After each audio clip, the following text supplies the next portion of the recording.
Hi and welcome to my PlayHouse, and today I am visiting Arrow ECS, and that stands for Enterprise Computers.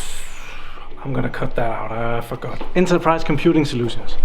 And they have all the greatest toys, and I've kind of made a little deal that I can come here and show some of them to you. So we're gonna go out backstage in the technician room, and we're gonna be unboxing an awesome Lenovo SR630 today. And we might just be comparing it to the SR650, which they also have. They also have this showroom, which is pretty cool. That's the kind of data center I want. So out here at the back, technician room, lots of monitors and room for putting servers on the table. It's an awesome place for a server nerd. And right here on the table, I have a brand new Lenovo SR630 that we're gonna be unboxing. I have no idea what's in it, besides that it's an SR630. So let's get right onto it. So this is a server that is gonna be modified in some way. I am not sure what they're gonna do to it, but it's going on out to a customer that is gonna get this server, so don't break it.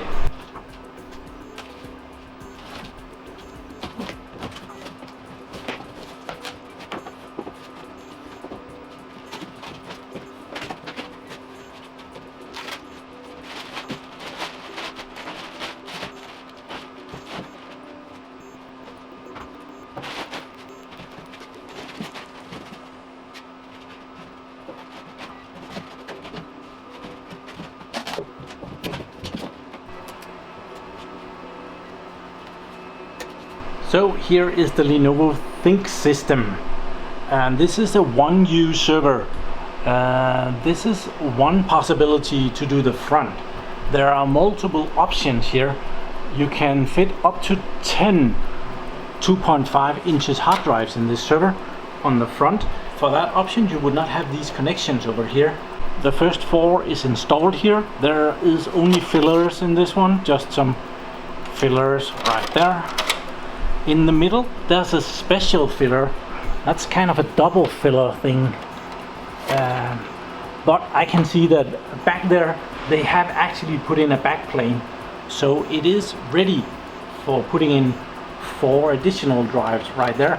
It's just they have made this filler easier to remove. Over here we have a USB 2 connection and a USB 3 connection. This doubles as the management adapter. If you have Lenovo X Clarity installed on your phone, I believe it's available for Android and iOS. You can connect that here, and you can manage some of the server features through that connection. Then we have this awesome USB 3 connection for fast data transfer, or maybe just connect the keyboard. Power on button, ID button here. Lights up blue, and you will be able to find this server on the back. That could actually be very useful for this model of server, because it's only you, and if you fill up a rack of these servers, well, it could be hard to find number 27 on the back. It's so much easier if it lights up blue. Over here we have the model number, we have the serial number and stuff, and a nice Lenovo logo right there. Awesome. In the middle we have this service tag that pops out, and there is additional information available there. There is nothing on the back, but there is info on the front here that you might need.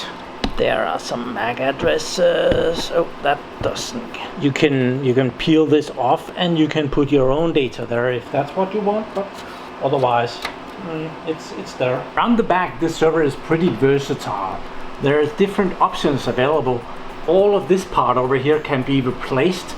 You can put in 2 hard drives, 2.5 inch hard drives here. There is room for the LOM right here. There is the management port. We have a VGA connection right there, and a couple of USB 3 connections. But this part of the server on the back is the I/O port. There are different options here, although the USB ports are pretty permanent. The VGA port and the management port, those are kind of permanent things here. but the LOM you can change out. You can choose if you want RJ45 connections, 1 gigabit or 10 gigabit. I believe you can go from 2 connections to 4 connections, both on 1 gigabit and on 10 gigabit, so that's pretty nice. Then we have PCI Express ports that can go here, here and there. Over here we have an NMI button that you can press to send kind of a reboot to the server. Then we have a redundant power supply solution over here, and these are pretty normal power supplies, which is about the same power supplies as the SR650 uses, but they're also used in the 630. There. The server looks like this from the top, and there is this service information. And first we have a good overview of the system board that are in the server, and there is pinned out what everything is. So if you want to find some kind of front USB connector, well, you can find it over here where that plugs in. Then we have the M.2 solution that are in this server. It's possible to install 2 M.2 SSDs in kind of this contraption that goes into the system board. This is available in a solution where there is one of these M.2 drives, and there is one where there is 2, where the 2 drives are in a RAID 1. Then there is the LOM adapter, how to install that. We have the power supply, how does it light up and what do they mean, if power is good or if power is bad. Then we have the built-in RAID controller, which sits on top of the system board, and different options are available. Yeah, and here we have different options for the back, and I can see that we have 2 different options. We have low profile and we have, well, the normal profile PCI Express ports. And we have here, this looks like the one we have, where there is room for 3 low profiles along the way over there, and the different options are here. On the front, yeah, we have serial number and where it's made. This is made in Hungary, manufactured for Lenovo, made in Hungary. Here is the explanation of how you install the server in the rack. These rails can be kind of tricky. You might need a couple of goes before you are sure how to do that, and you don't want a server falling on the floor. Then we have the buttons on the front. What do they mean? How do they light up? What? They locked it. How rude. Hacker tool number 1. There we are. The cover comes off.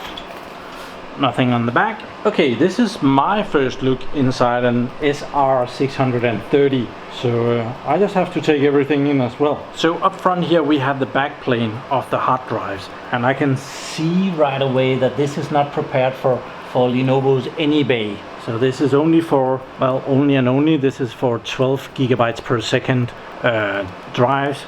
It has a connector here and it has a connector here. Each of these connectors handles 4 drives, and there is room for another 2 drives over here. So 10 drives on the front, and you can put another 2 drives in the back of the server. Then we have these small fans here, and as we can see, not all of these small fans are in the server right now. That's because when there is only one CPU, not all the fans are needed. And I had the same on my older Lenovo X3550 Model 4 that also came with a number of fans.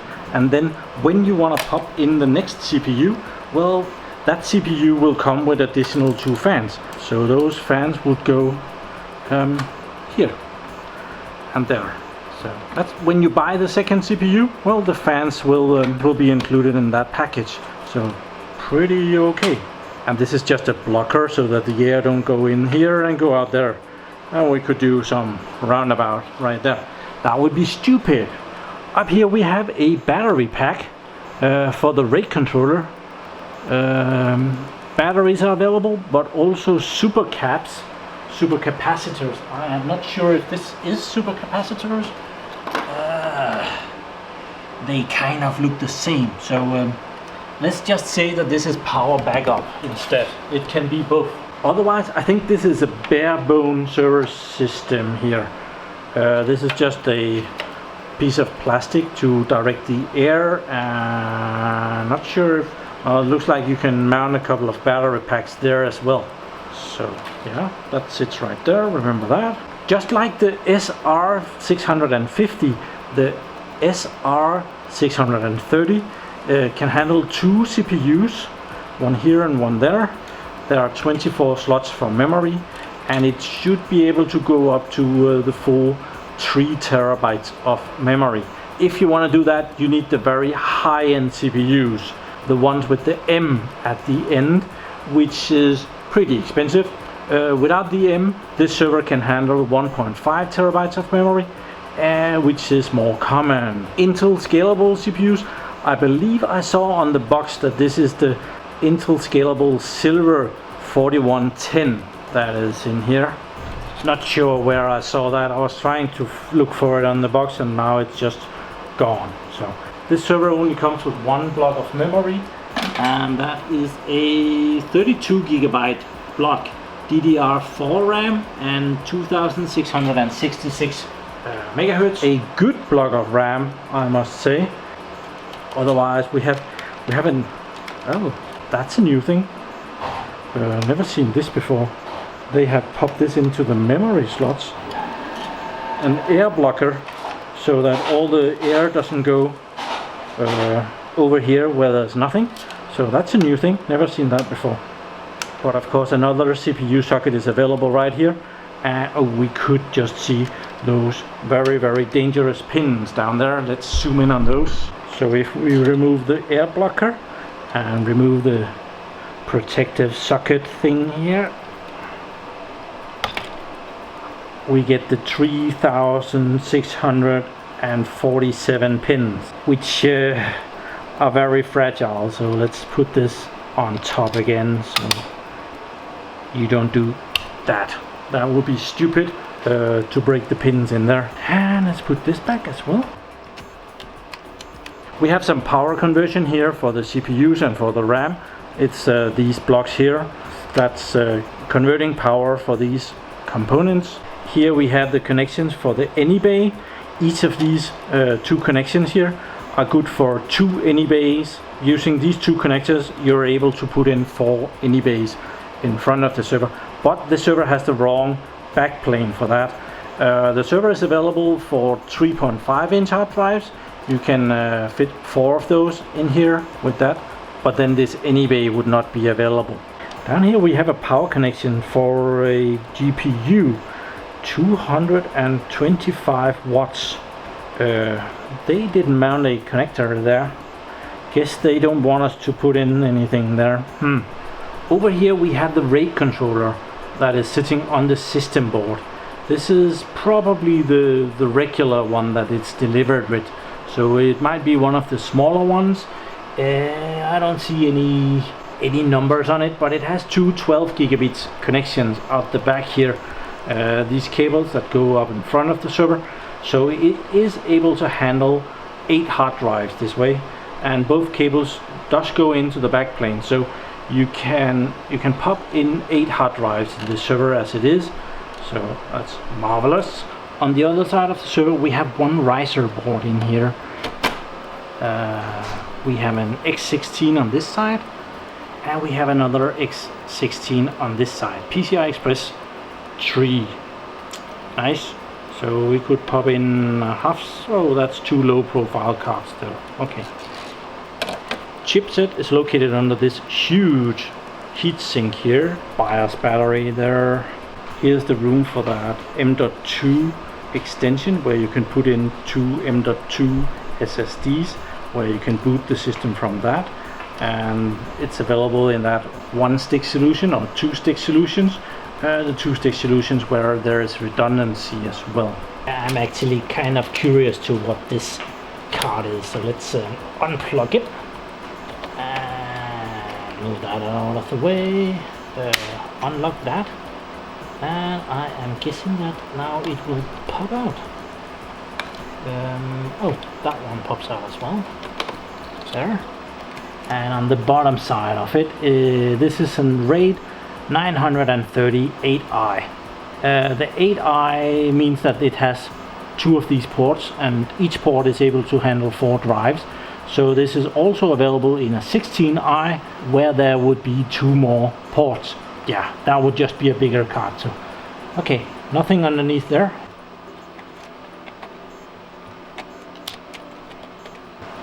Pop, pop, pop. So this server doesn't have a LOM in here yet. LOM, LAN on motherboard. So that would need to pop in here. So right now this server is not able to communicate with the outside world, except for the management adapter, but that would stop being fun really fast. This riser card up here needs this CPU before it becomes active. So with just one CPU, only one riser card is available in this server. You need 2 CPUs to make this active. That also goes for the second half of the RAM up here. With one CPU, you have 12 slots of memory available. With 2 CPUs, you have the full 24 slots of memory available to you.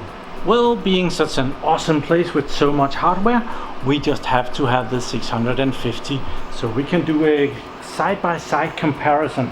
And I would be expecting that many things are alike in these 2 servers, but well, I haven't really got an idea, so let's check that. First off, this fell down. So, yeah, I see the similarities. You can probably also see them, but let's point some of them out. It looks like it's the same RAID controller that we have in both servers. The chipset is located the same place. There's a PCI Express port here for this slot. That is not over here, but the pinout for it is actually on the system board. So I would expect that this is the same system board, but there are some extra things on this one and some things missing on this one. This one has 2 CPUs, this one just has 1 CPU. I did check. The SR630 is able to handle even the biggest CPUs in the Intel Scalable, all the way up to a 205 watt TCP CPU can be placed in here.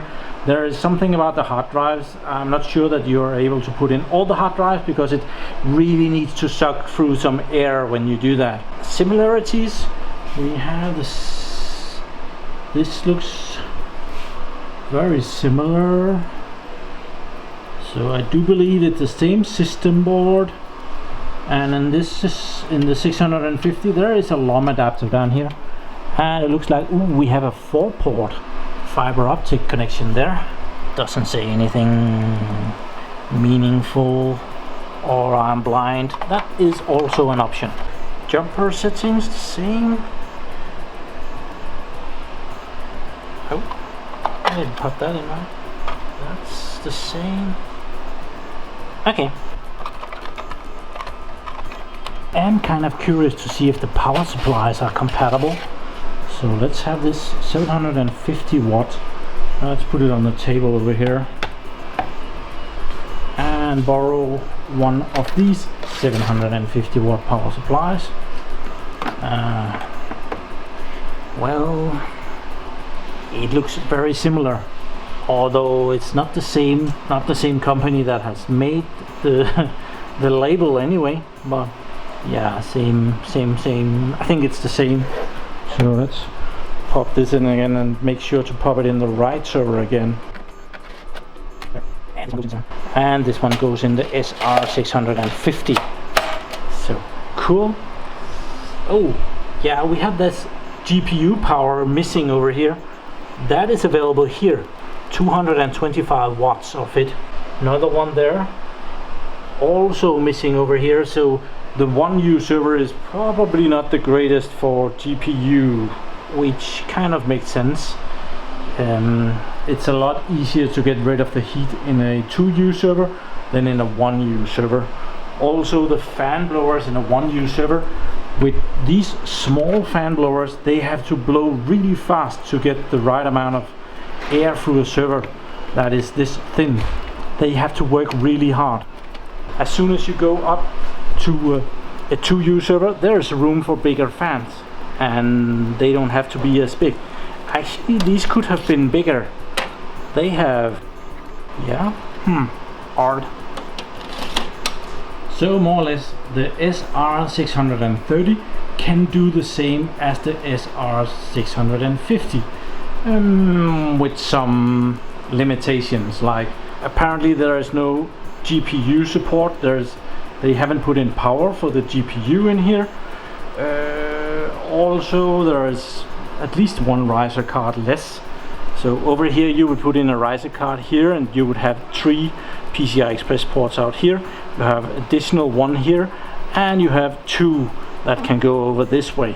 And over here you have 1, 2, 3 as a maximum. The SR630 of course has the advantage of only taking up 1 U in the rack, and for that it could be good as a standalone server if you have an application that is not CPU heavy or anything. It might need a standalone server for something.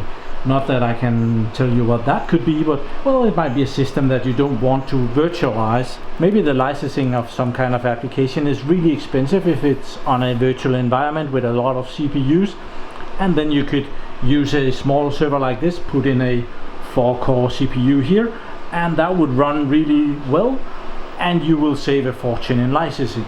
So that was hopefully a nice overview of the Lenovo SR630. I had never seen this server before. This was a scaled down one. It was kind of a CTO, but with some components in it. It's like in the entry level of this server, when well, it might be the server that you might find a really good offer on at some point. And it was awesome that I could come out here to Arrows and show it to you guys. David Watts from Lenovo Press has also done a review of this server, and earlier today I saw that video has 3,600 views. I would really like to beat that. Forgot to tell about, it comes with rails. You have to special order the cable management arm if you want those, and it comes with this box, which just includes a couple of power cables and a manual, mostly safety stuff. So thank you very much for watching my videos. Do subscribe to my channel so that you can see me again, and have a really nice day. Bye bye.